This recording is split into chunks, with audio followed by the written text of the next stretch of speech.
নেত্রকোনায় দিগন্ত জোড়া হলুদ ফুল দানা বেঁধেছে সরিষায়। আমনের ফসল ঘরে তোলার পরপরই একই জমিতে সরিষার রোপণ করছেন চাষিরা।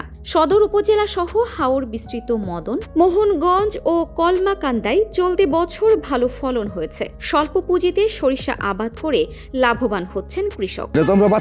আগে ছিল না, পূর্বে ছিল না। এই উৎসাহ করতেছি, সরকারের মাধ্যমে আমরা একটু সাহায্য করতে আমরা আগামীতে আরো বেশি করবো। আমন করিয়া জমি ফেলায় রাখতাম, এখন তো আমরা শস্য করে অনেক লাভবান হইতেছি। বীজ দেওয়া হয় আর সারটা আমরা নিজে ব্যবহার করতেছি। নেত্রকোনার দেওয়ান বাজারের হাট থেকে আশুগঞ্জ, ময়মনসিংহ সহ দেশের বিভিন্ন মোকামে যায় সরিষা। গত বছরের তুলনায় কিছুটা বেড়ে এবার প্রতিমন বিক্রি হচ্ছে সর্বোচ্চ ৩,০০০ টাকায়।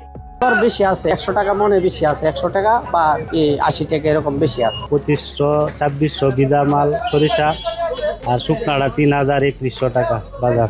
এভাবে মিলায় ৫-১০ লাখ টাকার সরিষা প্রতি বাজারে কেনা বেচা হয়। তবে চাহিদা ও ভালো দাম থাকলেও সার ও বীজ সহায়তা চান কৃষকরা, দিতে রাজি কৃষি বিভাগও। সরিষা আবাদ বৃদ্ধির জন্য আমরা কৃষকদেরকে অ্যাডভোকেসি করেছি এবং বীজের জন্য প্রাপ্য কোথায় ভালো বীজ পাওয়া যায় তার তথ্য দিয়েছি। পাশাপাশি এখানে আমাদের একটা বিষয় করতেই হয়, সেটা আমাদের কিন্তু প্রণোদনা প্যাকেজে কিন্তু আমাদের প্রচুর পরিমাণে আমাদের সরিষা ছিল। আশা করি আগামীতে এই ধারা অব্যাহত থাকবে এবং এই আবাদ আমাদের অনেক বৃদ্ধি পাবে। চলতি বছর নেত্রকোনায় প্রায় ২০,০০০ টন সরিষা উৎপাদন হয়েছে, যার বাজার মূল্য প্রায় ১৪৩ কোটি টাকা।